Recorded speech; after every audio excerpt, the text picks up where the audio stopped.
تلاش قدیم کے معزز دوستوں، میرا نام ہے حسین اور آپ تمام دیکھنے اور سننے والوں کو السلام علیکم۔ ناظرین گرامی، آج ہم بات کریں گے اہرام مصر پر۔ آپ کو یہ بھی بتائیں گے کہ یہ اہرام کب تعمیر کیے گئے اور سائنسدان اس بارے میں کیا کہتے ہیں۔ حالیہ کیا انکشافات ہوئے ہیں اہرام کے بارے میں۔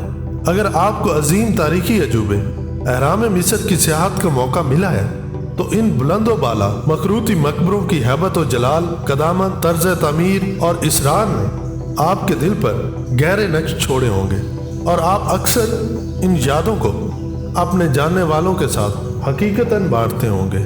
اگر آپ کو وہاں جانے کا موقع نہیں ملا تو بھی آپ نے آسمان کو چھوتی ہوئی صحرا میں موجود تقریباً 4500 سال پرانی ان اہرام کی تصاویر ضرور دیکھی ہوں گی، جو در حقیقت مصر کے ان بادشاہوں کی آخری آرام گاہیں ہیں جو خود کو خدا کہلواتے تھے اور اپنا ناطہ آسمانی دیوتاؤں سے ملاتے تھے۔ ان میں سے کئی بادشاہوں کے تابوت اور ممیاں مغرب کے عجائب گھروں کی زینت بنی ہوئی ہیں۔ مکینوں سے خالی مقبروں، نیم تاریخی کمروں اور راہداریوں میں دنیا کے کونے کونے سے آنے والے سیاح تاریخ کے پرت الٹتے دکھائی دیتے ہیں۔ آسمان اور زمین کے درمیان موجود ہر شے فنا ہونے والی ہے بے شک، مگر تاریخ زندہ رہتی ہے۔ اہرام کی تصاویر کو دیکھ کر ممکن ہے آپ کے ذہن میں سوال آتا ہوگا، ہزاروں سال پہلے جب انسان کا علم اور وسائل محدود تھے، ایک لکودک صحرا میں اتنے عظیم مقبرے جن میں ٹنوں وزنی پتھر استعمال ہوئے ہیں کیسے تعمیر کیے گئے؟ صدیوں سے تاریخ دان اس سوال کا جواب ڈھونڈنے کی کوشش کر رہے ہیں۔ ماہرین کے مطالعوں سے جہاں نئے پہلو سامنے آئے ہیں، وہاں کچھ نئی بحث نے بھی جنم لیا ہے، اور خاص طور پر اہرام کی وراثت کے حوالے سے کئی تنازع کھڑے ہو گئے ہیں۔ اسرائیلی تاریخ دان یہ دعویٰ کرتے ہیں اہرام کی تعمیر قدیم یہودی غلاموں نے کی تھی، چنانچہ دنیا کے 7 عجائب میں شامل ان اہرام کی تاریخ کے حقیقی وارث یہودی ہیں۔ یہ یہودیوں کا دعویٰ ہے۔ تقریباً 4700 سال قبل معماروں نے اہرام بناتے وقت ریاضی کے اصولوں کو سامنے رکھا۔ ماہرین نے جب ان مقبروں کی تعمیر، اس میں استعمال ہونے والے پتھروں اور ان کے ڈیزائن کا مطالعہ کیا تو کئی حیرت انگیز انکشاف ہوئے۔ فرونسوفرو 2589 سے 2612 قبل مسیح تک مصر کا حکمران رہا۔ اس کے عہد میں کسی نے اسے سیڑھیوں کے بجائے سپاٹ دیواروں والے اہرام کا مشورہ دیا، چنانچہ ہموار ڈھلوان والے اہرام کی تعمیر کی گئی۔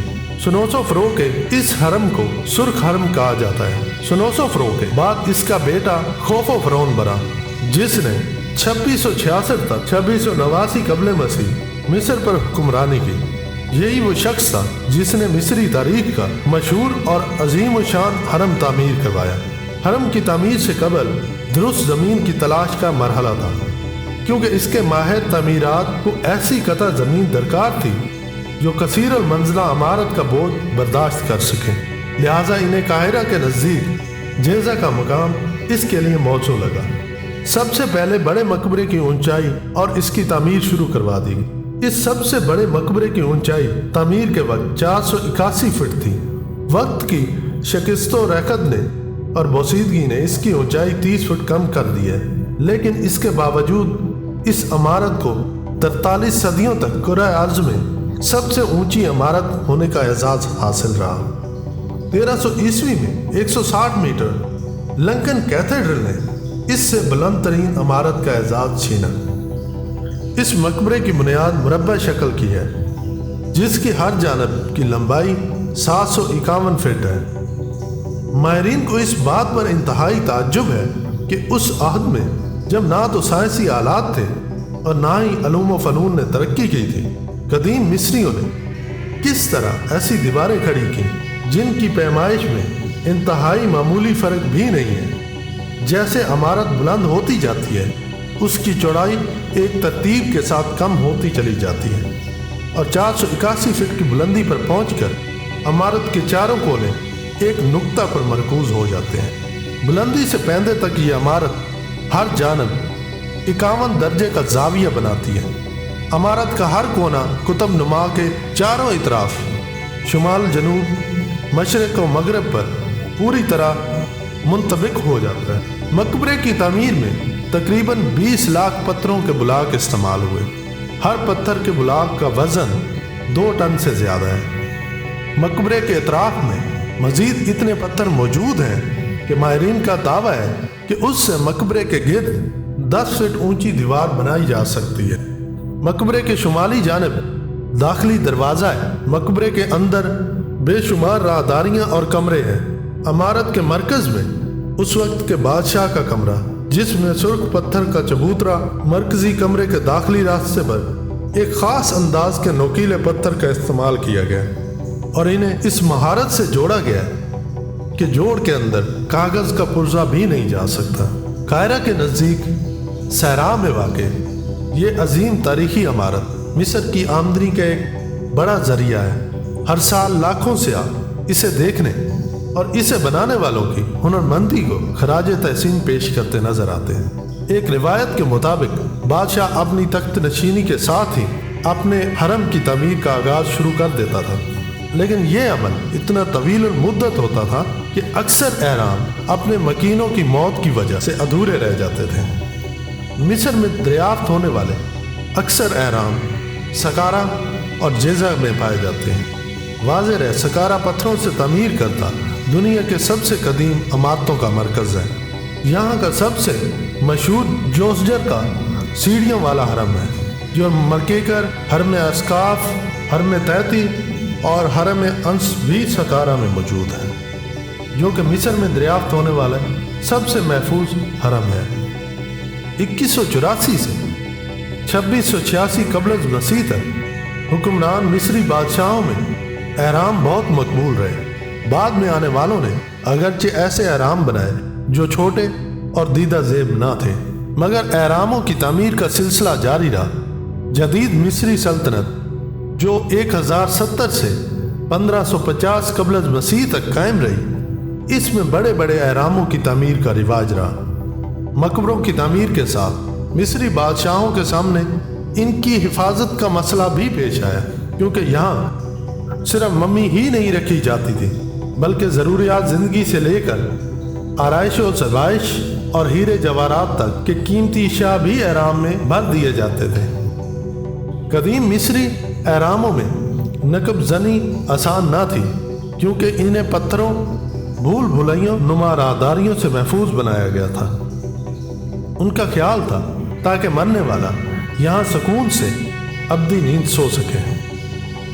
اس کے باوجود کوئی بھی مقبرہ نقب زنوں سے محفوظ نہیں رہ سکتا۔ پہلے تو چوروں کو مقبرے کی دیواروں میں نقب لگانا پڑتی تھی، جس کے لیے بعض اوقات ٹھوس چٹانوں میں سرنگیں کھودنا پڑتی۔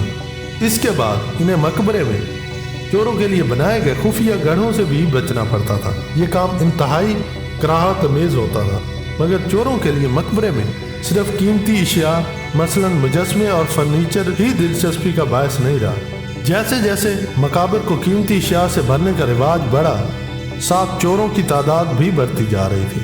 تاہم پکڑے جانے کی صورت انہیں تشدد امیز موت کا سامنا کرنا پڑتا۔ اہرام کی تعمیر کے متعلق کئی روایات منسوب ہیں۔ کہا جاتا ہے کہ یہ تعمیر انسانی کام نہیں، ان مقبروں کو جنات یا کسی غیبی مخلوق نے بنایا تھا، یا پھر کسی دوسرے سیارے سے آنے والے غیر مرئی قوم نے اس حیرت انگیز تعمیر کو پایہ تکمیل تک پہنچایا۔ تاریخ دانوں اور آثار قدیمہ کے ماہرین کا خیال ہے انہیں بادشاہ کے حکم پر ماہرین نے غلاموں کی مدد سے بنایا۔ ان غلاموں کا تعلق مصری بستیوں سے تھا، جبکہ ہزاروں مزدوروں کو دور دراز علاقوں سے پکڑ کر لایا جاتا تھا۔ تعمیر کا یہ سلسلہ کئی برسوں تک جاری رہا۔ مصری اسکالر ڈاکٹر شعیب کا کہنا ہے کہ اہرام کو تعمیر کرنے والوں کا کھوج لگانے کے لیے ہمیں تاریخ کا جائزہ لینا چاہیے، اور تقریباً 5,500 سال قبل اہرام بنانے والے لوگ غلام نہیں تھے، بلکہ دریائے نیل کے کناروں پر آباد قدیم مصری باشندے تھے۔ دریائے نیل میں ہر سال سیلاب آتا تھا، اور بستیوں میں رہنے والے لوگ اپنے گھروں اور مال و اسباب سے محروم ہو جایا کرتے تھے۔ مشکل کی اس گھڑی کے وقت بادشاہ انہیں خوراک، رہائش اور زندگی کی بنیادی سہولتیں فراہم کرتا تھا۔ اہرام کی تعمیر ایک طرح بادشاہ سے اپنی عقیدت کا اظہار تھا۔ بادشاہ ان کے لیے دیوتا کا درجہ رکھتا تھا۔ تاریخ یہ بھی بتاتی ہے کہ اہرام کی تاریخ کم و بیش 20 برسوں پر پھیلی ہے اور انہیں یکمشت نہیں بنایا گیا۔ ایک طرح کا موسمی نوعیت کا کام تھا اور مصری مزدور موسم بہتر ہونے کے بعد اپنی بستیوں کو لوٹ جایا کرتے تھے اور اگلے سال سیلابی ریلے انہیں پھر اہرام کی تعمیر کے لیے لے آتے تھے۔ اگر آپ وہاں پر جائیں شام کے وقت جب سورج کی الوداعی زرد کرنیں صحرا کی خاموش وسطوں میں استادہ ان عظیم عمارتوں سے ٹکراتی ہیں، ایک ایسا طلسماتی منظر جنم لیتا ہے جو دیکھنے والے کو میوت کر دیتا ہے اور ذہن میں خیال آتا ہے کہ اپنے آپ کو دیوتا کہلوانے والوں کے مقبرے بنانے والے بھی تو اپنے فن کے دیوتا تھے۔ اگر ویڈیو پسند آئی ہو تو دوستوں کے ساتھ شیئر کریں، لائک کریں اور ہمارا چینل سبسکرائب کر دیں۔ اپنی رائے کا اظہار کمنٹ باکس میں کریں۔ ملتے ہیں اگلی ویڈیو میں، تب تک اپنا اور اپنے آس پاس کے لوگوں کا خیال رکھیں۔ اللہ نگہبان۔